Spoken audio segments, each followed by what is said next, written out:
and welcome to the Tea in the Desert podcast. I'm your host, Fats, and I'm joined today by my co-host, Francesco, and today we have some very, very, very special guests.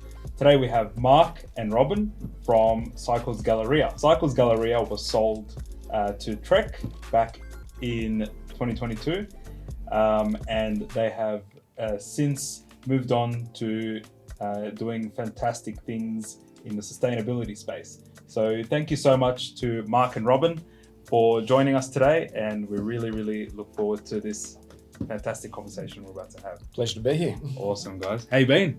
Very well. Good. Enjoying your tea, I see. Yeah, particular brand of tea today. Yeah. Pineapple flavoured, I think. Cheers, but no, thanks for joining us today, guys. And honestly, it's I think we've been trying to do this for a while, and finally found a good time to do it. But I think that Cycles Galleria was a really strong brand in the bike space, especially in Melbourne. Everyone who had a bike or everyone who was interested in cycling knew of Cycles Galleria, knew that you can go to the city and have a couple of options and shops to see a fantastic inventory of not just bikes, but a great community of people who enjoyed cycling and riding, and you really created a strong brand. I think that's something to be reckoned with and to be to be noted, I think, in the space. But what do you to add on these fads, I think the mostly before starting working together, I had about the quality of service and the care that you took about guiding people that needs advices, and then follow up on some of the bike guarantees, and all the service, free servicings. I think that was one of the strong thing about the brand. And then I think if you can let us know how you got there, how you started, and then it's how you built the brand from scratch. Ooh. How far back do we go? Well, probably loaded question. Pretty lucky that we had Robin's experience to draw on. I think that's probably what started a lot of it, is that we weren't starting off fresh. I think a lot of time people see businesses that kind of are successful and they just see the success, but they don't see a lot of the input in there, and the 10 years prior to it, which is probably where Robin's story starts. Yeah, I had 10 years cutting my teeth in the industry beforehand, basically trying it out with someone else's business before we did it with our own. Learnt a lot through that period before we started Cycles Galleria quite quickly back in, was it 2012? Yeah, 2012. Yeah, that's awesome. And do you think that, did you think that, bikes was always your industry? Did you know that, did you always know that for yourself, do you think? I certainly didn't. No, I grew up knowing I wanted to do engineering at uni, which is what I studied there. But throughout that degree, as I got towards the end, I thought, no, this isn't what I want to do. In my mind, I wanted to be a race car designer or aircraft or space, but turns out there's not many jobs doing that in the world. So friends of mine were going into oil and gas and management stuff that wasn't really that interesting. So I was loving bikes at the time. I was racing a lot and thought, I'm going to keep doing this until I get bored of it, or until it keep up with my wants and needs. And so 22 years later, I was still doing it.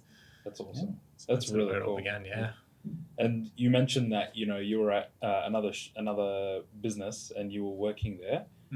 Is that was BSC, isn't it? Yeah, I went to a couple of shops in the late 90s. I was working for a business called Vic MTB, which is a massive mountain bike shop then. Then I worked briefly for another small bike shop, and then BSC for 7 years. Wow. That time. How old were you when you sort of at that time? So I was probably 23, I guess, when I started working with BSC. Wow. And worked there. That was one shop at the time, and I helped the owner there grow that into 4 shops and a much bigger business over that 7 years. That's awesome. That's really awesome, I think. And you not only were so passionate about bikes, but you started to learn a lot about business. What did you learn in that time frame that you used to run your business today? that you think? A lot. The running a business is hard. Yeah. Like, not just from the managing the people and the product, but putting it all together and making sure that the people are there when you need them, having enough of them. So the HR side of it was really tough, but also being able to take the risks, calculated risks when you need to continue to grow. And so I had the fortunate position of doing it, under someone else. They had the final say. It wasn't my ass on the line, so to speak. I think that was probably the biggest realization when I came from a corporate world, because my career up until the point that I came across was all about Orica, which is like big, almost like a government organisation. It's bureaucratic and it's got layers of management, and if you need to do something in particular, there's a team that can do it, and then within that team there's specialists and people that have been there for 10 years and they know the business and they know their product and they know how to get things done. And so if you ever get stuck, or if you're ever in a position where you don't need to do something, just pick up the phone and you're like, how do I fix this? And there's someone that can either do it or guide you towards how you do it. You can normally find an SOP on how to do it. And so when you go into your own business, this is my big realization, is that's you. So it's like, you are HR, you are finance, your operation, you are operations, you are the strategy man, and marketing. And it comes to something where you're like, I really need to find out how to do this thing. It's like, you're Googling it. Exactly. You're starting that whole. So I think like the learning problem solving is like, that was the big learning curve in the first 6 months. Not for me. You probably got exposure to it because you're in a smaller business, but I was the graphic designer in the previous. I was the web designer. I was a lead mechanic. I was managing a shop. Like, just everything at once. But many hats. And that wasn't even my business. And to grow the business, I sort of had to take on those things in order to enable that growth, even though it wasn't mine. But enabling that growth enabled me to move into different roles and learn more and continue to grow that business, which gave me a lot of really valuable experience. That's fantastic, really. And I think that that gave you a really, really good runway, from what it looks like. It gave you a really good runway to sort of start, Cycles Galleria. But what was the turning point, if it was a turning point, to sort of like go from BSc and all of your prior experience and go into Cycles Galleria? And I really want to know how Mark got involved as well. What was the entryway? Well, it was an eventful day. It was a pretty harsh and abrupt, catastrophic failure. I got basically everything was choice of words. Hard, catastrophic. Ultimately, it was. But I got a call from my boss, like most mornings. We chat maybe 10 or 11 in the morning, just going through stuff for the day and what's going on. And he said to me, "Oh, we're going to have to close it up." Well, what do you mean? Like, people are sick? What do we have to do? Close the store? And he's like, no, the whole business, we're closing it. Wow. Massive shock to me, because the bills were mostly paid up and so on, but it turns out in the background, there were some significant debts, which meant he decided he didn't want to have to deal with that anymore. So I went from starting the day, all happy, got my job, know what I'm doing, to like, by the end of the day, you're not going to have a job. Far out. So, there weren't business-related debts, were they? I think they were. Okay. I think there wasn't anything nefarious behind the scenes, but and he just didn't want to continue with it. So decided to cut his losses. I think it was a tough time in retail as well.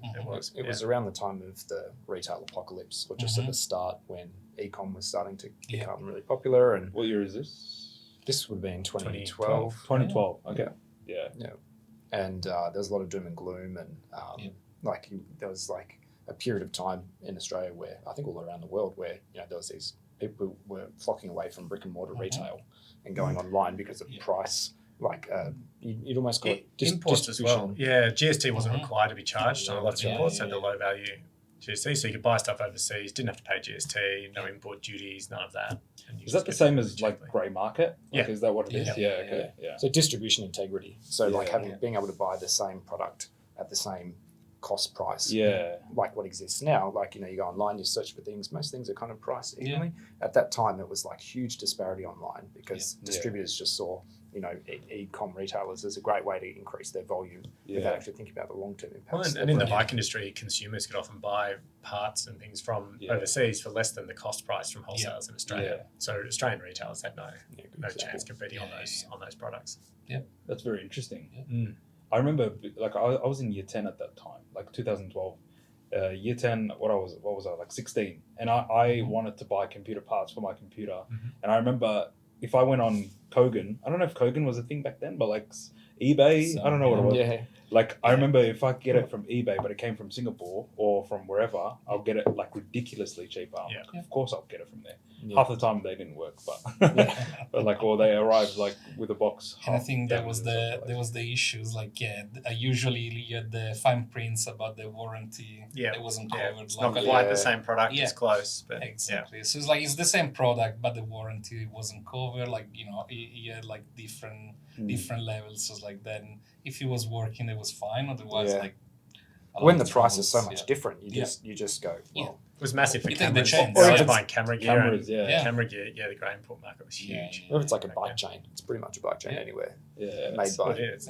What's the same Shimano. product? It's Yeah. it's the same, exactly the same product. And for small Half the products, price. small high value products in the bike industry. Yeah, easy Yeah. to ship. Yeah. I love that. So that was that start of Yeah. that day. So after that, I thought, right, there's no point working on some of the other things I was going to work on for the day. And I had to make a pretty quick decision what I was going to do. Because I knew there was an opportunity at the time with BSC. I was negotiating a lease in a new location. So I knew that wasn't going to go ahead. And I thought, do I just want to open a shop there anyway? I thought, I don't have the cash to do it myself. So I thought, who can I call? Who's going to work with me on this and take a punt? And so I called a mate of mine, Todd and Mark, and just said, I'm going to do this, I think. Like, I'm going to need some money. Yeah. I can't do it all myself. And I think both and Todd just said, yep, whatever you need, however much, that's fine, I'm in. Yeah. And Mark probably needed a little bit more convincing, but it was pretty quickly. It was a little bit Who would more. have thought I'm not a fool? Another 5 or 10 minutes. Yeah. And, Another and 5 he was in, yeah.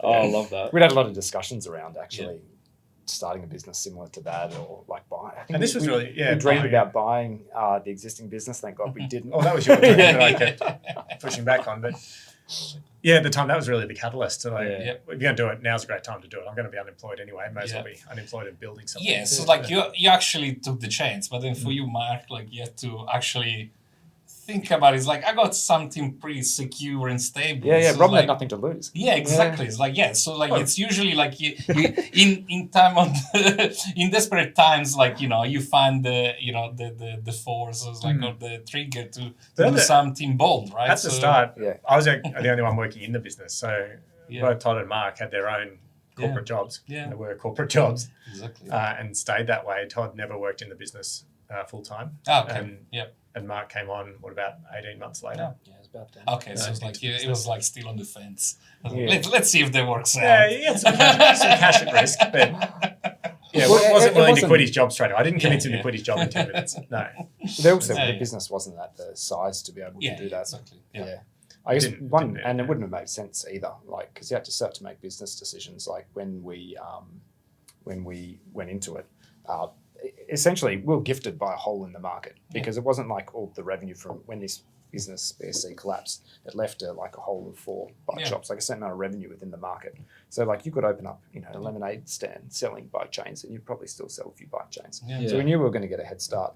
And then Robin was able to call on, obviously you've got, 40, 50 staff. Mhm. They're out of a job, Yeah. looking for a new job. So you pick the best staff. Yep. And then you straight A lot away in the you already market. Yeah. you've got almost guaranteed revenue, and you've got the pick Yeah. of your staff. Yeah. So I think that Absolutely. helped the brand at the start because we had I think it certainly did because you picked the good people, as Yeah. you would expect, the best people Yeah. within the business to stay on and kind of grow it. So it started off with a strong reputation of having like really What about good like staff. stock and stuff? If you don't mind me asking, We had to. where did that Yeah. where did the BSC stuff go? It was either taken back by suppliers who owed Mhm. money, Yep. Like or collateral, just yeah. sort of disappeared. Yeah. Like Wow. when the landlords eventually locked doors, Wow. who knows where it actually ended Yeah. up. But most of the valuable stuff was there, Yeah. and then the landlords would have cleared out those premises because they were all Yeah. close up at some yeah, point. yeah. Yeah.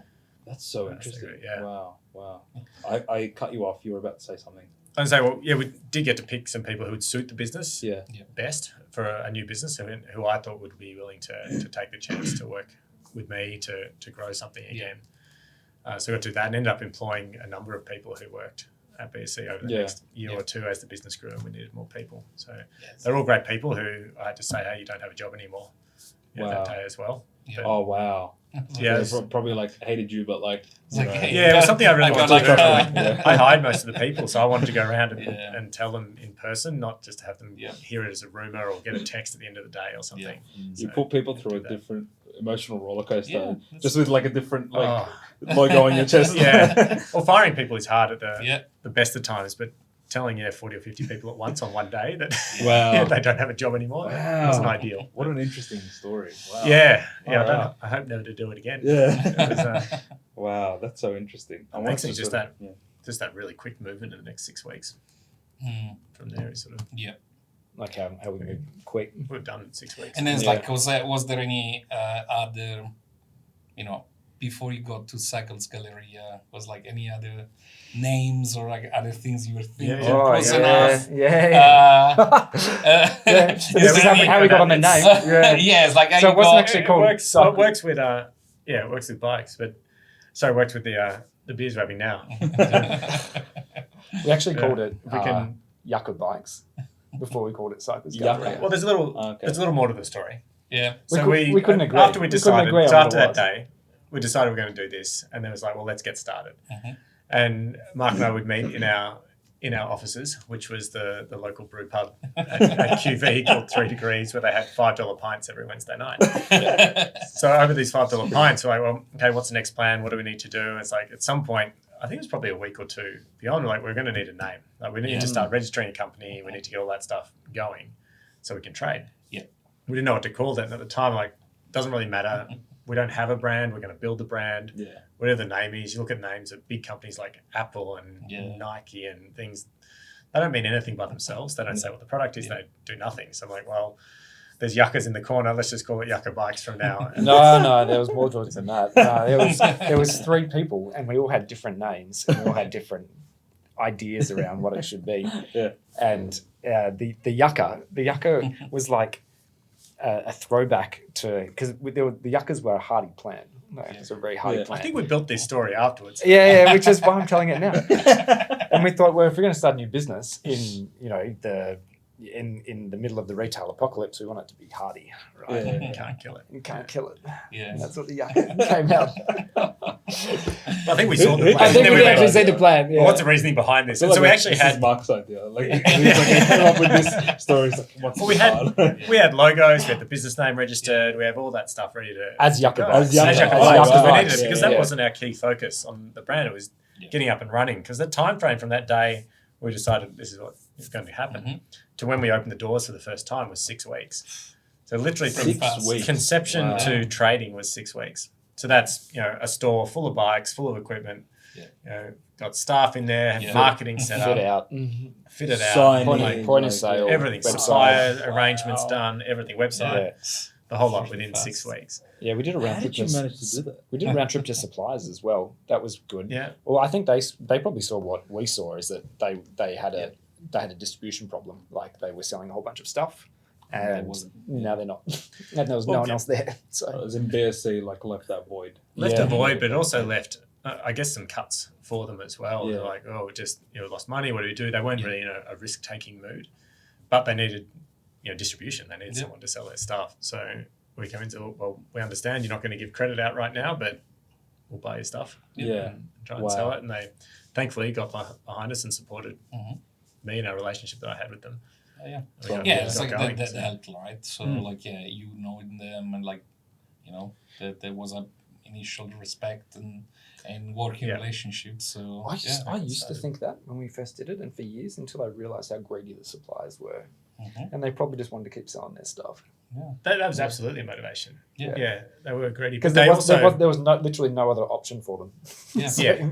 what They else? also were aware they didn't want to just go anyway, because when you start that supply, There wasn't agreement. there wasn't anywhere else, it goes and on. they were making us Mm. buy on cash terms. So it's literally they had nothing to lose. So no credit. Like they had Wow. everything to gain, Yeah. nothing to lose. So all our It's like there's a couple blokes that want to buy our bikes. Okay. exactly. Whether they want they to sell they it or want to not, pay not our cash. problem. Who But- cares? Yeah. No, but Yeah. some still said no. Wow. Oh, Yeah. yeah. So some still said no. Even so, on a cash basis. Yep. Wow. Even on a cash Did basis, they they're like, hate you that much. yeah. Really pissed them off. Yep.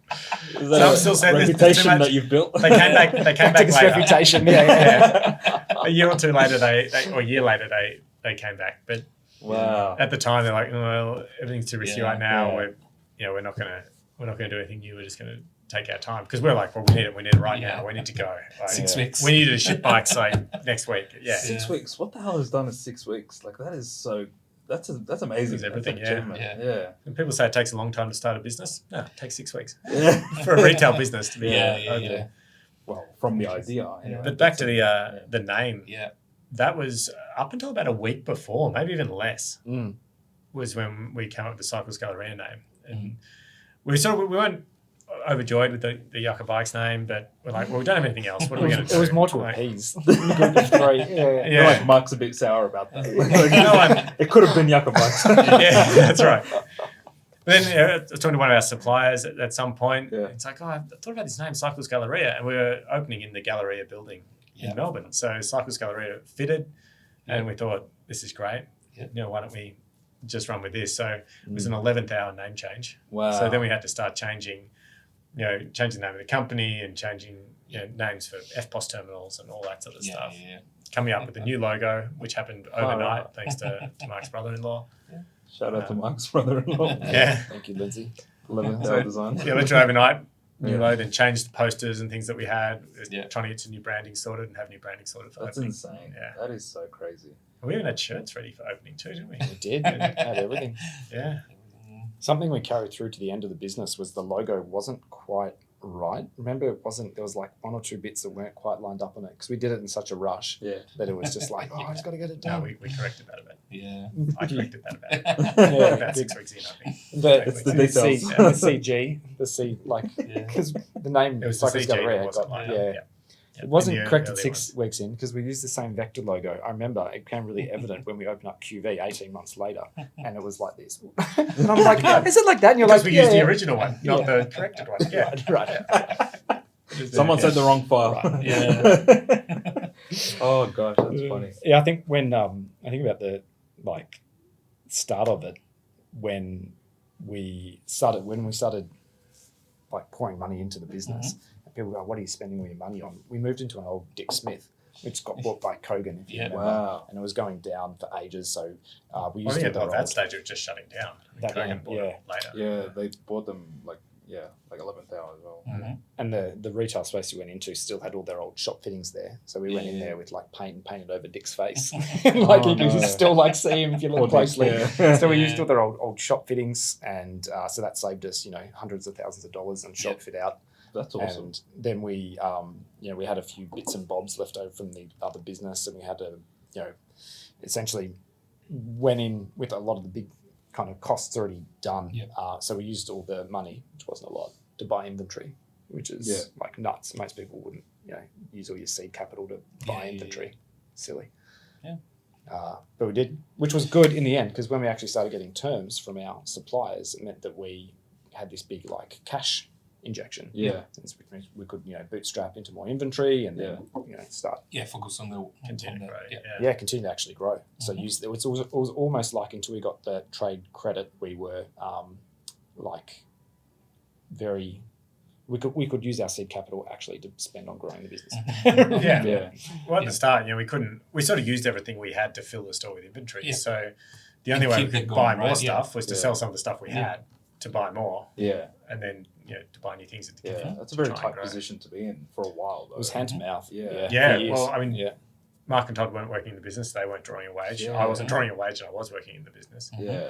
and we just had to do that for a while. Yeah. Yeah. It's tough. Mm. I think, looking back on it now, not to jump the gun or anything, but what do you think what is the one thing that you all did to make, to make it work? What is the one thing that sort of pushed through? Whatever it took. Yeah. Yeah. Yeah, Okay, absolutely. That's fair. I Yeah. think it's just whatever it takes. If you Yeah. have to stay back late, you have to stay back late. If you Yep. have to come in on a Saturday or a Sunday, Yep. that's what you got to do. Just do it. That's your business. Yeah, and you work hard. Yeah. You work hard for the customers, and you work hard for the other staff Yeah. because that's what you have to do to make the business work. Yeah. There was never an option that it wasn't going to work. I think Mm. that was the mindset. Yeah. And that's what we were driving. Because I had my house on the line, my Yeah. mortgage on Yeah. it, and so it's like, this is it. It doesn't Yeah. work. It's not going to work. Yeah. Yeah. What are you going to do? Yeah. So So you said you came in 18 months later. What was Cycles Galleria at 18 months later? like 18 months from the first day that it opened. Had 2 stores. 12 Yeah. months was the big change, the first big 12 step. months, okay. Mm. Yeah. That was when we opened our second store, Yeah. Where was that? QV. So the Yeah, first one was Galleria Mhm. in the city and Yeah. QV in Melbourne as Wow. well. So the first 2 stores was heart of the city. You know, Pretty close. Yeah. no doubts about it. That's awesome. So the QV one was in an old BSC location. Yeah. You know, so I knew sales history of that location. I knew Yeah. You know, the customer demographic, and it suited what we wanted. I knew the landlord, Yeah. so we could start Predictable. negotiations Yeah. and do that a year later. Yeah. And Was opened that it closed? almost since- exactly a year later. Yeah. Oh, wow. That's right. So that was closed the whole time. It was a temporary secondhand bookshop Okay. for a while. Yeah. And a couple other things. It was just not really used for anything. So it wasn't. Yeah. It didn't have a proper lease during that time. Yeah. Yes, it was like So we opened that, and that obviously more than doubled the size of the business. Yeah. Just overnight, it got really big. We then took on. We did take on Trek at that time, didn't we? That was when About Trek that started time. with us. Yeah. So that was when we first started working with Trek. Yeah. In that store, so they were great to support to get that store open and running. Because again, you needed a lot of inventory to actually fill a store. Yeah. Yeah. That was- Otherwise, looks Yeah. empty. Yeah. But it was a bit And of- sad. It was a little bit of a just Yeah. reflecting back on it. It was a bit of a pivot because we had this like really old school disparate offering of inventory. So with all different brands, all different types and stuff. They're all like low margin, Yeah. hard to sell stuff. It's the bike industry. Yeah. Yeah. And then when we went to Trek, they have a bit more of that supply chain kind of control. Yeah. And it just became a lot easier to actually run a shop. Yeah. Like you could go to one In supplier terms for of like most sales of, activity. most of your stuff. Yeah. Yeah, Just just means you could buy 80% for one supplier. Yeah. Okay. Oh, really? That's Yeah, pretty rather good. than spend across 50 suppliers Yeah. to get all Yeah. inventory. 80% could come from one. Yeah. Yeah. Did But they- we weren't sure on the approach. We just did that for that store. Mm. So the other store stayed with Mhm. many different brands, Yeah. and QV we just ran with Trade. Yeah, that's a good experiment then, Yeah. like to sort of Yeah. have that siloed in. And so I think it's Yeah. the hardest thing. It's the hardest thing for a retail business going from one store to two. Yeah, You know, all of a sudden you're not there every day. You can't see Yeah. everything. So, that's where a lot of stores don't work. yeah, They realize that's not going to work and contract again. So you have to, then you need Process. another set of eyes as well. Well, I think, and the business got to a size where it Yeah. could support Yeah. someone else. And I think it gone through that first year. So it's like, well, this is going to work. Yep. We've got through this bit. It's going to work now. Mhm. And I think that's what gave Mike the confidence to. yeah, I didn't think that at that stage. Why'd you come across if you didn't think it was going to work? Because I thought I could make safe it corporate work. job. Didn't think it was working then. No, I didn't. Yeah. It was like it was still in the retail apocalypse. Yeah, And we didn't have like this crazy growth. Like we had like spike growth and then kind of flat. Mhm. In fact, for pretty much the whole time we were there, we had these like spike growth, and then every time we'd open up a new shop, we'd kind of, it wasn't like we had these crazy Yeah. sales that Yeah. took off. They kind of opened and then they slowly improved. yeah, So like a lot of our big step change growth was done by opening up new shops. Yeah. Yeah, I think like for like growth was reasonable, Yeah. but it was, it might be 10% year on year, 15% year on year, like for like. But adding Yeah. more stores, obviously, we could double. Yeah. Yeah, and I think I remember even when we Yeah. started working together, I think you always had the view about the quality, not discounting prices, offers and stuff. It was more about focusing the right audience, quality of the products, and then work on that rather Yeah. than say, hey, there's always something Mm. chasing the discount, right? So I think that's probably a great strategy, and it's I was impressed by that at the time because most of the e-com they usually is offers on offers. Oh yeah. So yeah. then you work basically on just chasing the discount It's like a drug or too. expecting Like yeah. you train your customers to Yeah. want a discount and not to buy if it's full price. Yeah. Then That was get a really Kathmandu. hard place to get to. Double- double Was this discount. from the start or No, well, at the start, the industry was about discounts. It was like Yeah, everyone yeah, wants a yeah. deal. They're spending Yeah. a few $1,000s on a bike. They want a deal. Yeah. And at the start, we ran with that a little bit. It sort of worked. But we realized pretty quickly that it wasn't going to work long term. There wasn't enough margin to do that. Yeah. And you're just chasing your tail. You might break even, and that was about it. You weren't actually Yeah. making any profit. Yeah. Yeah, And it it's took when we decided that that's what we were going to do, and we were going to say, look, we're not going to discount anymore. We're just going to be the price. We might have a couple of well organized and orchestrated sales every now and then. But otherwise, that's what it is. That was a hard time for probably 12, 24 months. Yeah. Like We lost a lot of sales. We lost sales, Yeah. Because of the no negotiation fee. Yep. Like It's like, well, I want a deal. I'm not paying retail. Chumps pay retail. There's some of the articles out there. Like, don't pay retail, don't pay retail. Yeah. Like, okay, well, this is what it is. If we don't sell it at this price, then we can't make money. We can't pay our bills. We can't pay our staff, and we'll go the way many other businesses do and shut down. But I think it's like, that's the approach like of dealerships, car, like, and that they used to be the case, and now like there's more like of a, more unified approach. It's like we go like a lot of brands are moving into that we have this. It doesn't matter where you go. We're talking about resale price maintenance now. Yeah. So like which is just this really interesting thing where the wholesaler is not allowed to tell the retailer what they're in Australia what they're allowed to do it. So it's illegal in Australia, and we have many discussions with our suppliers. We're like, we're getting killed by this other small dealer in Queensland that sells 5% of your product. We're selling 40% of it. Tell them to stop, and they're not allowed. Sell it. Yep. So they're not allowed. They actually and they get in They're big not trouble. allowed to tell. So the wholesaler is not allowed to tell the retailer what to sell it at. That's right. That's right. So the little guy who's selling 2/5 of not much is can essentially set the price of the market for something and erode all this margin. But I mean that's in Australia and I think in a lot of countries in Europe. But in the US, it's the complete opposite. They've got MSRP, minimum resale price, where it's like, you're not allowed to sell it. Minimum advertised price. I think in the US they can't tell people what to sell it for, but they can tell people the minimum they can advertise it for. Okay. So you can sell it for whatever you want, but you can't advertise that, which means it. So it's pretty much the opposite in the two countries. It's quite bizarre, and I think the idea is that it gives in Australia, it gives it's trying to avoid monopolistic behaviour. And promote competition to the best price for the consumer. But it doesn't help the consumer if the businesses go bust and they're not there anymore. They can't support the consumer. They can't help service or warranty or anything like that. And then the even bigger guys who have got this full supply chain dominance that actually own the manufacturer as well as owning the retailer. So they don't need to worry about complying to resale price maintenance. Just be like, we're going to sell this because you can't buy it anywhere else. So it actually screws the consumer more. Well, there's a lot of ways that people have worked around it. I mean, I love Apple products, and Apple, you basically can't buy at a discount anyway. Now and then you get a little bit, but we always wondered, how do they do that? How do they keep JB Hi-Fi, Harvey Norman, all these other discounters in check and controlled? I think they have their own backdoor ways of doing it. Sonos is another one.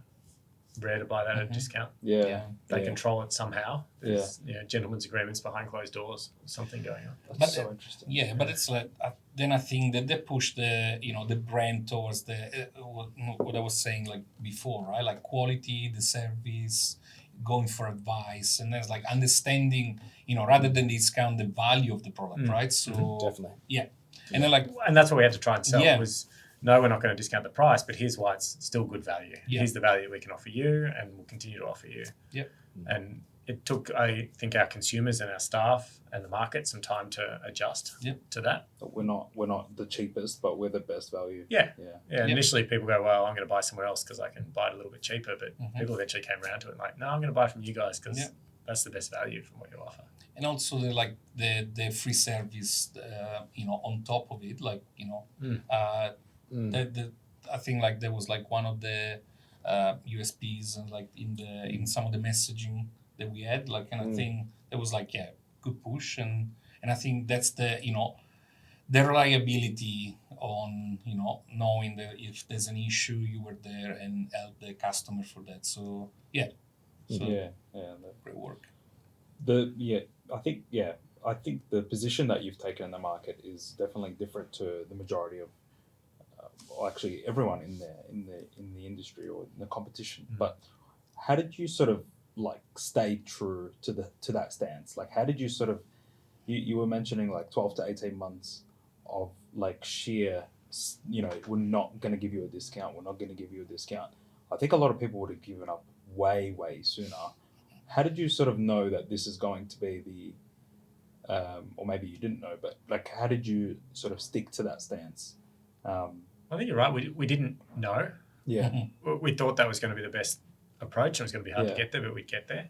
And we thought we had to get there to maintain a profitable business that was going to keep growing.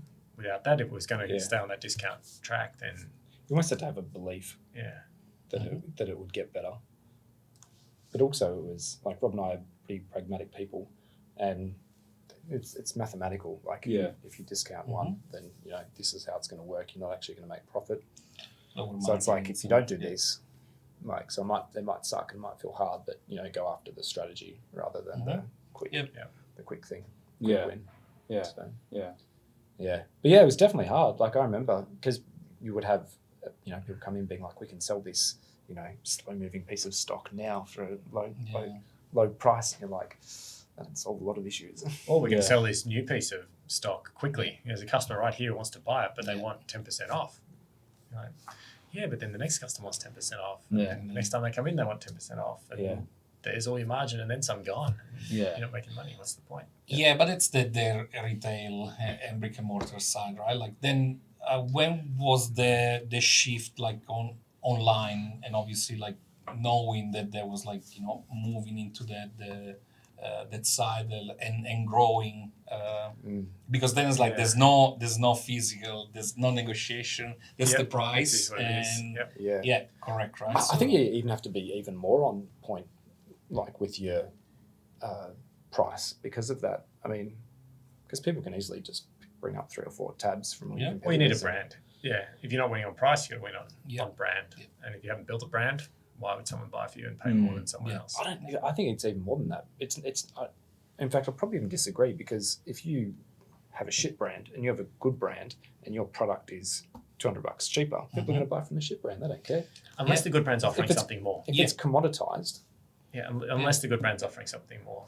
Yeah. I think that was it. We offered products, one, that people couldn't really buy anywhere else, because of some of our supply agreements, and 2, that weren't supported well anywhere else. So if you buy from X online store, something goes wrong, what are you going to do? You've got to box it up, send it back somewhere, try and sort it out. You bought from us, you could walk into a local store in Melbourne, you had a lot of stores to choose from, there was one nearby, you take it in there, it's not right, can you fix it? They fixed it. Yeah. And I think that made a really big difference. I think just distribution and price. Yeah. That's what it comes down to. Yeah. Because that's like, to your point, you couldn't buy it anywhere else. Yeah. That's For some of the products, but we weren't always the cheapest. For a lot of the stuff we sold online, and we sold it, we weren't the cheapest. But people still bought it. Yeah. Because they, particularly more expensive, more technical product, because they knew they might need support. Yeah. They might need backup on it. Yeah. To be fair, it was something cheap, brake pads and chains and so on. People would take the risk buy it online, and we weren't the cheapest, and we didn't sell a lot of that stuff. But for the bigger things, Yeah. we did. And how did you communicate to customers that way? Like, how did you communicate to customers that, look, we'll still continue to give you top service, but we're not going to be the cheapest? What was the message that you received back, if any? And how did you how did you communicate that? It was hard online to communicate that. In store, it was a bit easier to say, hey, we'll give you the right stuff, we'll help you out, we've got a relationship. Yeah. Online, that's really hard to get across. Yeah. So I think a lot of the people, particularly earlier on, who were buying from us online were people who had bought in store. And they knew That's that. what I was going to say. We tried to really push that we're a brick and mortar retailer. And we had primarily brick and mortar the whole time. Yeah. We had multiple locations. So we did the usual, icon set, which I still remember was like relatively new when we started doing it. You put all your USPs in nice little logos. Yeah, everyone does it now. And I remember the first one was one of the first ones was 7 locations, or however many locations we had, to try to say like, we're not just a pure play retailer. We're real people. We're based locally. You can come and that was our biggest speak to asset. us. The store was our biggest asset and our most expensive asset. Yeah, exactly. Yeah, and they were full of inventory. There were 7 little warehouses that you could go and pick stuff up straight away from. And that was the other thing we pushed. Like, you can have this right now. Like, you can go and get it now. In 10 minutes, you can go there and pick it up. And if it's wrong, if you spend $8,000 on it, it's wrong, you can take it back and get your $8,000 back really quick. Yeah.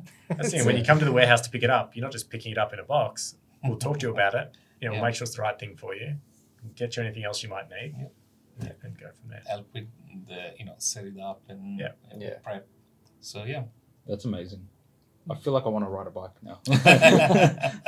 So CG, it's been around for 10 years, right? Of course, you've gone through some really, really big defining moments, and some of them have led to failures. Some of them have led to successes.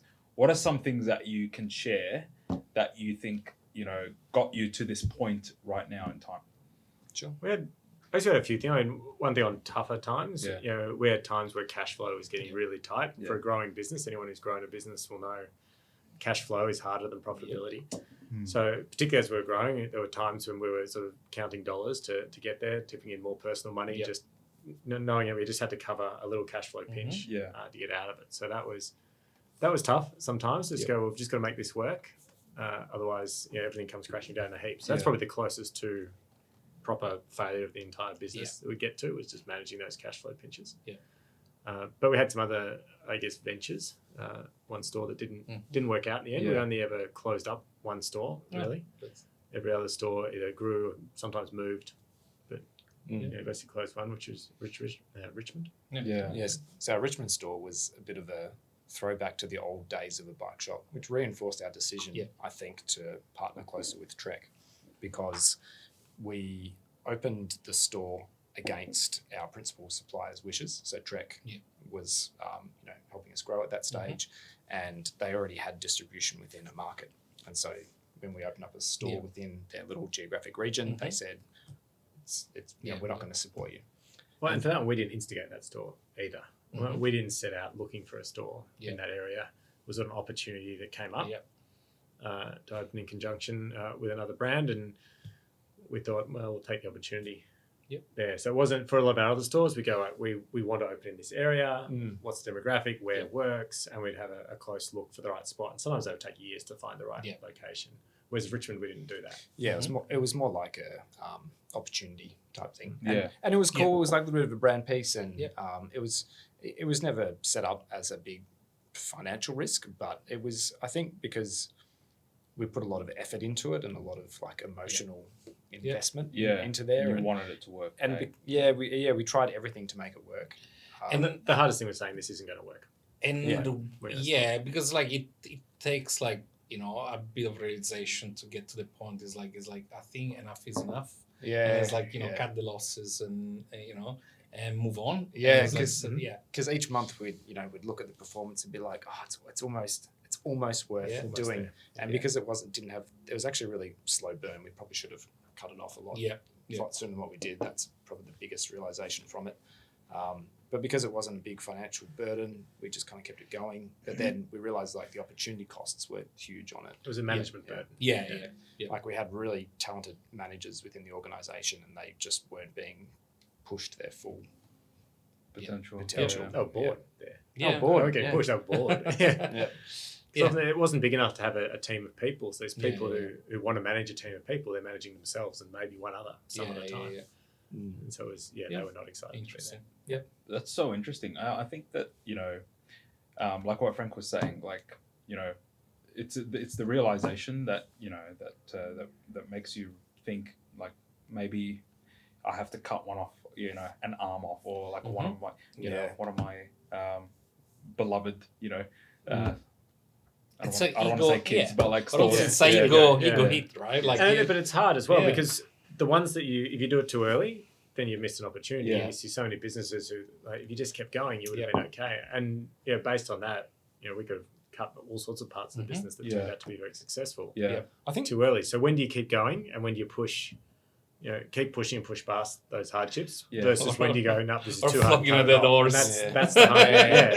And that I think it's hard because it's actually like to be a rational person, you almost have to be a bit self delusional to open up a business, a small business in Australia, when you know the failure rates. Like, because like 95% of them fail. 90-10%. So you have to be so arrogant to say I can do this better than everyone else. But then when you get into it, you have to go through a period of growth and go like, I know how to do it. I know how to do it. But then when it starts to, when you start to fail and make mistakes, you have to go, actually, I don't know how to do this. I don't think you have to be, I know how to do it. You have to be, I'm going to do it. Yeah, you might not know how, and you might make mistakes, but you just got to keep going. My point is that it's a growth. It's a two different ways of thinking about yourself. It's saying I can do this better than everyone else. Because that's what you're saying by saying I'm going to do this, and then getting into it and realizing that you can't, and then you have to learn really quickly to be able to do that. Well, like that's I think like speaking of by experiences, like we are in a really like digital marketing, it's a very competitive industry. Yeah. And I think like You know, it's like I think I've been doing that for a bit of time, and it's like it's sort of landed on my lap, like opening our digital oasis and the agency. And I think like even how we started our conversation working together was like after I think it was like after first years of COVID, so like there was like the push into big push into online.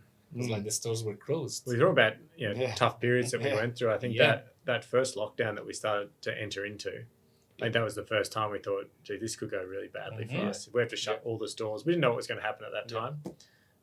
We thought, well, do we have to shut everything? Are we going to be shut for 6 months? We're not massive online. We have an online presence, but it's a small part of the business, a smaller part of the business.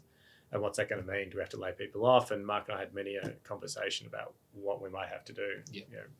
Just lay people off, get rid of people. It's just us in the stores. Like how are we going to pay the leases and so on? To make it worse, I also had a child. Had my daughter at that time. Literally, Not to make it worse. literally as the first lockdown came into effect, we went into the hospital out of lockdown, came out in lockdown. So adding all that together at that time, that was pretty stressful until we really got a handle on what was going to happen. And then it turned the other way, and we started entering a boom, and all of a sudden, and it was an online boom initially because no one could come into the stores, and that's what I think forced a lot of people online. Well, we couldn't sell through our bricks and mortar, which is our biggest asset, when 90% of our sales were. All of a sudden, it was all online because people couldn't come to the stores, so we were all of a sudden very heavily relied on our web presence and I our think SEO and SEM. I think the initial discussion was like that I basically say like after I looked at the number was like you're leaving money on the table. Literally it says like there's a missed opportunity, and I think like we need to double down. Well, I think when we were geared for a bricks and mortar store with a web add-on, all of a sudden overnight we became purely e-com. So our Like spending many wasn't businesses. set up. Our spending wasn't set up for that. We just weren't geared for that. We had to didn't have pivot experience really doing it, and but I guess that we're in the same boat as a lot of people at that time. I think, and so it created a different type of stress because we went from like, oh my God, we're not going to be able to survive. Like I remember we were up at 10 o'clock watching the Premier's address. It's like this on the phone being like, so who's going to call all the staff tomorrow to tell me they're fired? I don't want to be me. Because at the time we didn't know what was happening day to day. And then we literally didn't know if we could open the next day or not. And we were based on the lot. and then we were going into work, and then it'd be like we'd get phone calls from managers at the end of the day saying we've just had our busiest day. People are freaking out because lockdowns are happening and they just want to they can only ride a bike and run. Exactly. And so we just started selling out of all of our inventory. The perfect storm. Jesus Christ. So we went from literally like it would talk about a roller coaster of emotions going like, oh, business is done. Oh, we've failed. You're not going to survive. To we've just had our busiest week on record and there's no sign of it slowing down. So now it's all going to stop. Because if you remember the lockdowns, they talked about. No one knew what they were doing. The massive issue was probably the supply chain. There was nothing coming through, like taking ages to come through, all the basically, the business had to change overnight. We used to, people would come in, go, oh yeah, we'll get you a bike, it'll come in the next couple of days. It was all of a sudden, it's like, if you order one now, you're going to get it 6 months, 9 months. And we just had to work on that future inventory and making sure we had inventory coming in that supply chain. We had customers coming in with wads of money, just being like, I want a bike. Sell me a bike. Anything. It was like, give me the pink baby bike. Just give me a bike. We had people literally coming in saying, I want to buy a $500 mountain bike. And people go, all we've got is this $4,000 one. And they'd be like, okay, I'll take it. Like, I'll take it. As long as I can have it right now, I'll take it.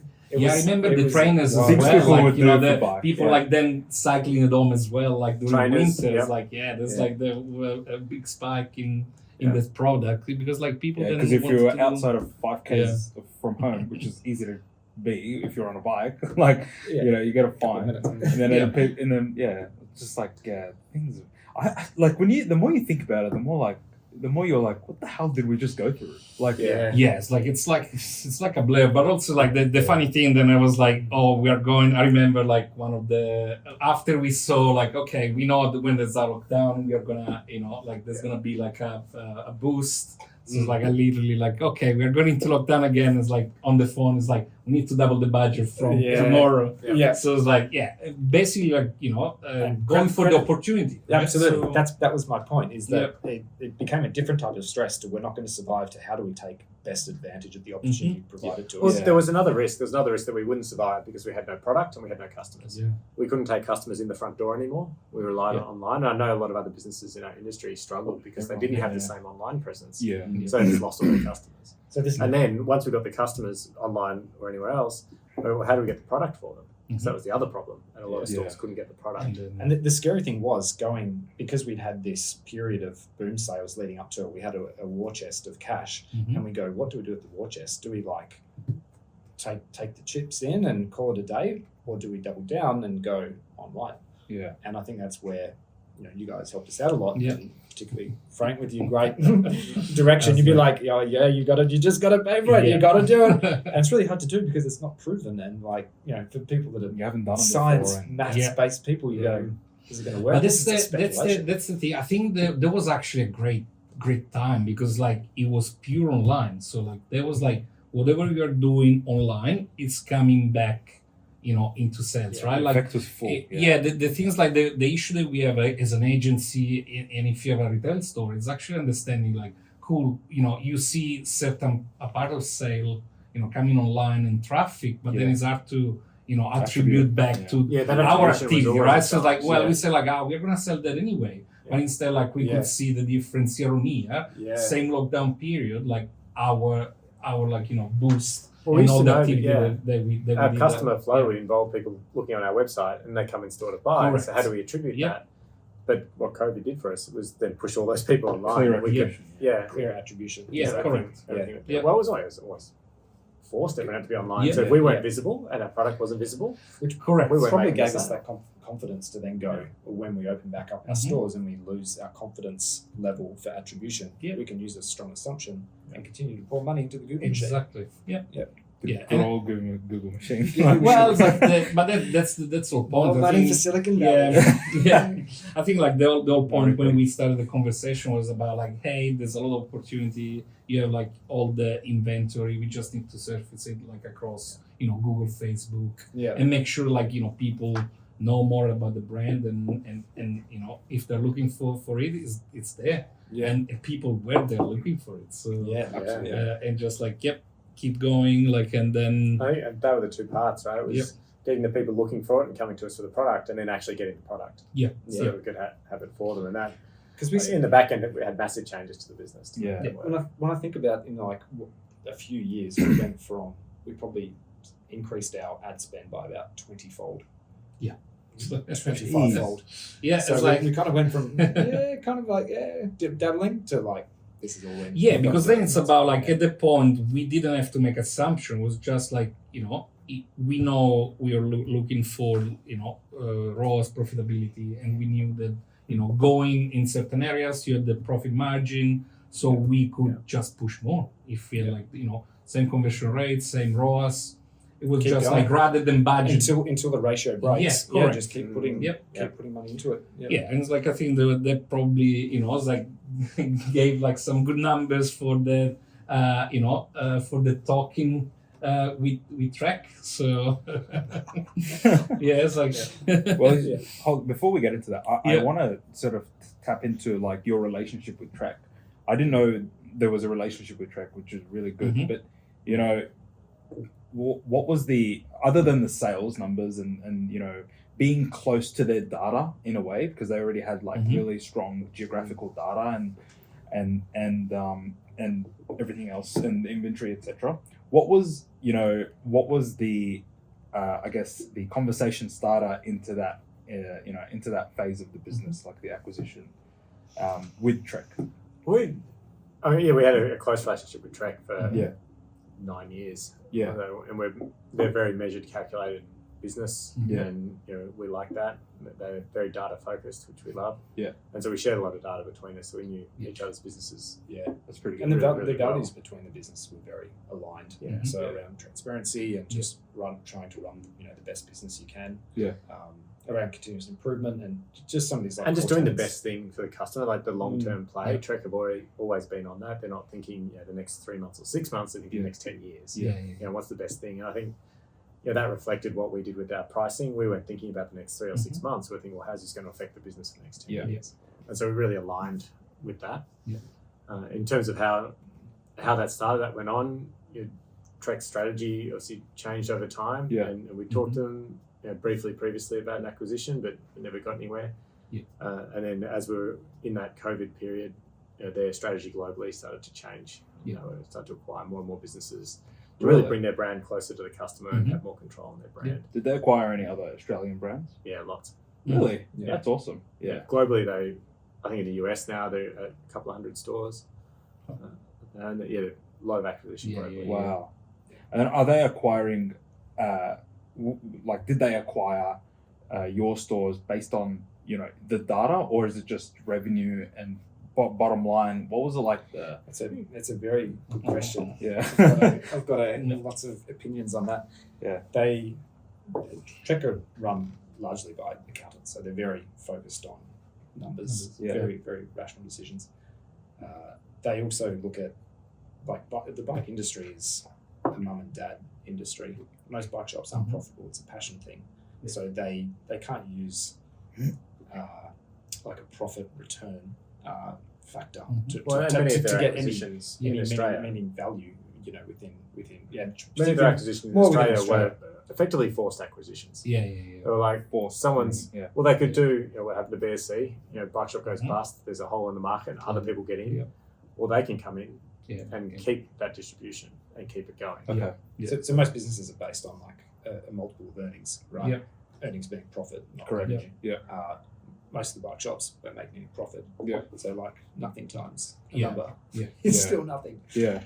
We were different. We were profitable from the start. Yeah. And we were cash flow positive from the start. So it took us a bit of negotiation to kind of get out of their mind that you Mhm. can't apply this, type of approach to us. You need to think about Yeah. us a little bit differently. I think that's what delayed the conversations at the start, where they said, "Oh, we're valuing your business based upon everything else that's happening in Australia," Yeah. which is a slew of failures for the last Yeah. 10 years. Yeah. Closures, and we're like, "Well, no, That's not us. That's not Yeah. us. Mhm. We're profitable. We Yeah. work really hard. We We're have been profitable." for a long time. It's not Yeah. just, we've always been profitable. And so we always held true to what you would call traditional valuation models for what we should sell the business to, rather Yeah. than what would have been a discounted valuation. Mm. That's very interesting. And I think the negotiations definitely, you're changing the behavior of, the way they, view other cycling or like other bike brands. But, at the end of the day, the successful brands were obviously being Trek, but, those who were able to stay afloat, being profitable.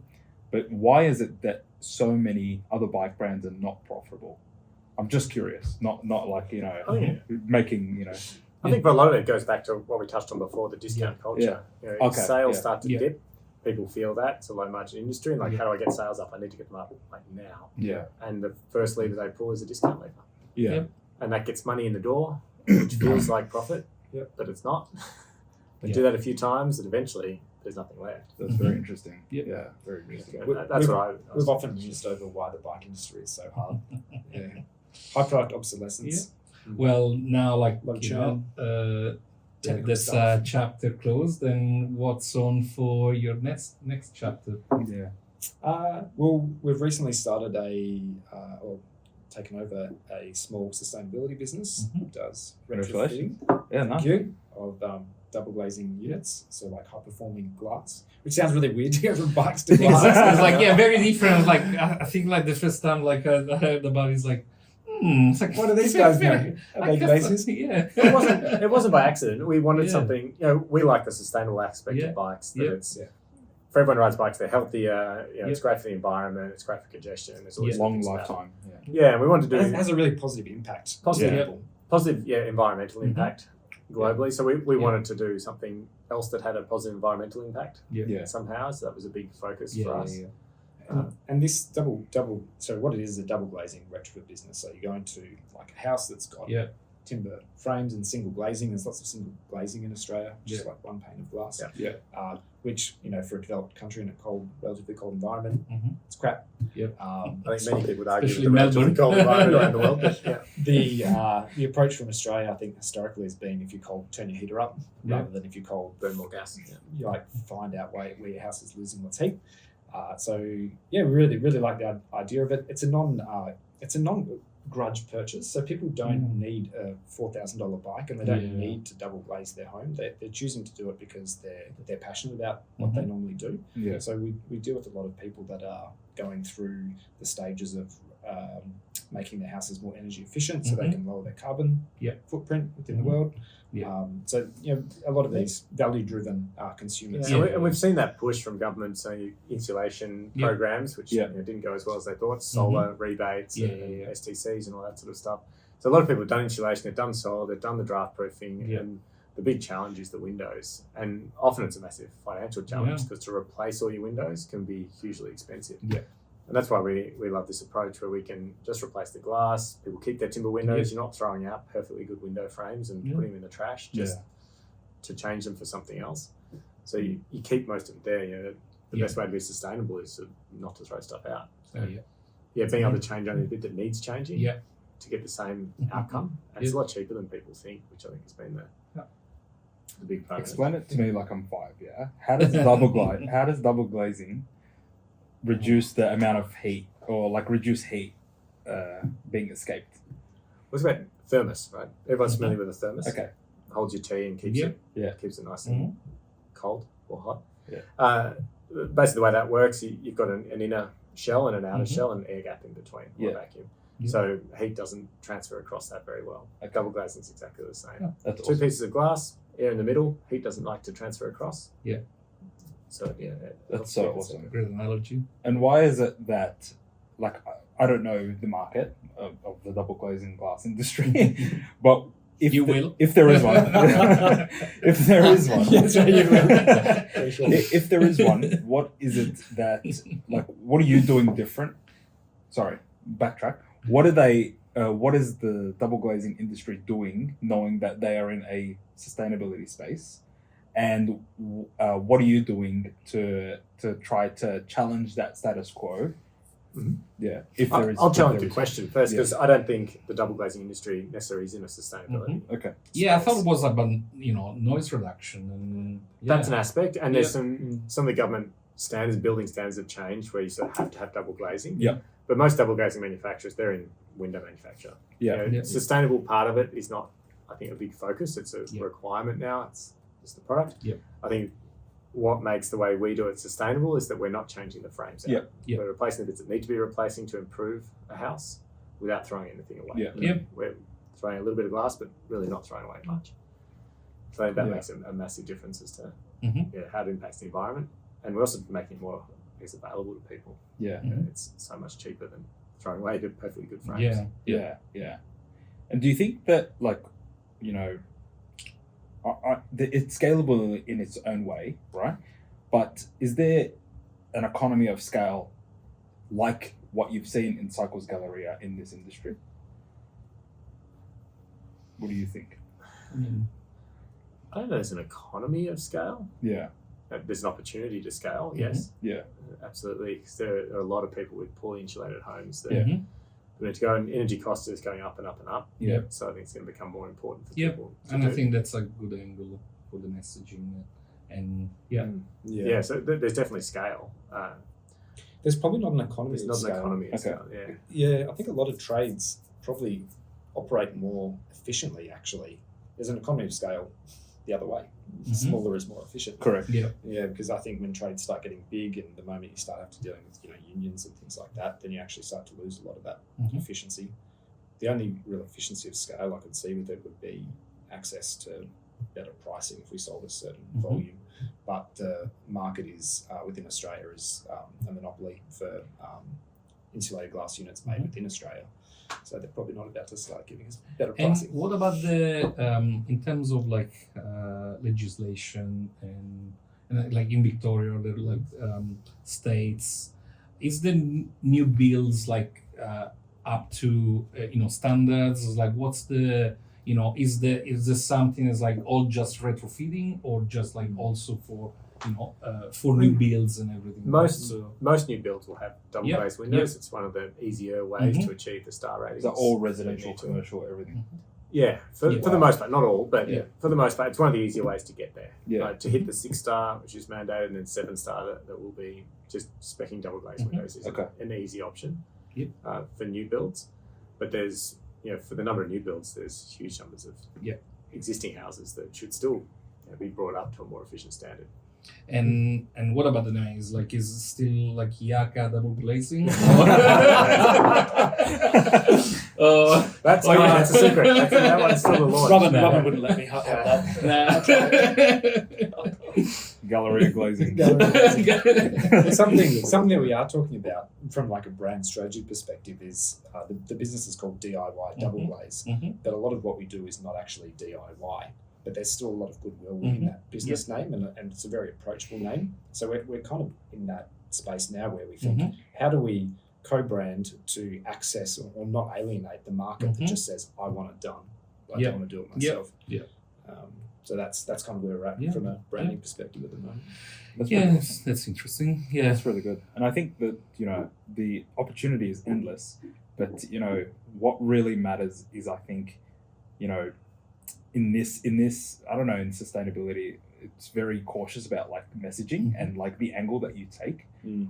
Have you thought about, I guess, the messaging for the brand? Like you're definitely not going to be, your local double glazing business. You're going to be a brand that makes a stance in sustainability, like, for example, Tesla with their solar powered, with their solar roof and, everything that Tesla stands for. Yeah. What do you think? I think We don't brand it as that at the moment. no, but So I think we want to lead by example. Yeah. Like, We don't want to Wanna greenwash it. walk I think that's the thing Yeah. where, like, if you have a look on our like USPs, nothing in there says we're going to save the world by doing this. We kind of want people to come to their own conclusion with it. So just say this is what it will achieve. Make your own mind up. one window at a time. One yeah, window that's at a right. time. But we are, both Mark and I on our houses, we have large solar systems on our houses. We both drive, electric cars. So we're very focused on that side of it. Houses are efficient and double glazed and so on. And we're going to do the same with the business. As soon as we're able, we'll run electric vans for the business. We've just got a factory recently, so Congratulations. thank you.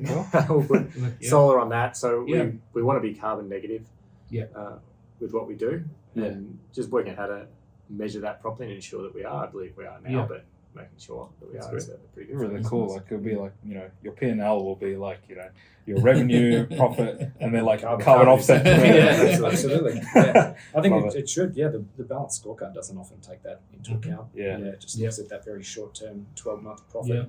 And they don't look at as an accountant, ex-accountant. They don't look at that full cost, because the full cost of using carbon fuels is if you like cost it out over 30 years, it's really expensive. But people look at it short term, they're like, oh, it's really cheap.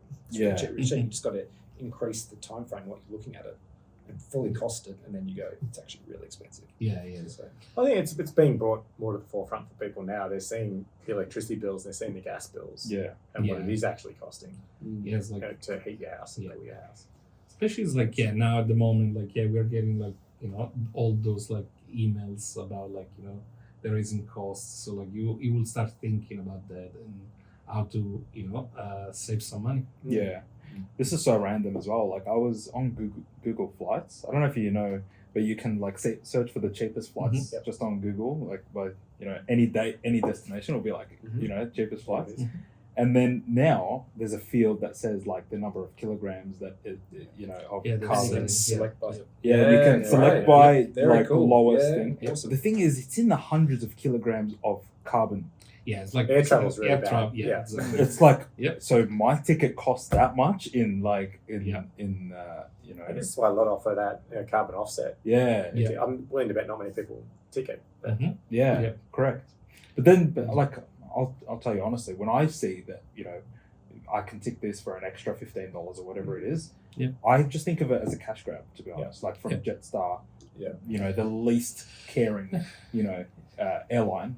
why would I give them an extra $15 when they're probably gonna So, like delay my flight anyway? I think there's not enough audit, there's not enough oversight to know that $15 Yeah. is actually going the right. yeah, Correct, and the Yeah. education isn't there. Yeah, and I think there's gonna be like a bit of education and everything's like, and I think like all the best with the new venture, and I'm sure like we can we'll be in touch to help with that, all The new all things digital, and but like just to end up on on a few last questions. Yeah, I've got a couple of questions for you, if you don't mind.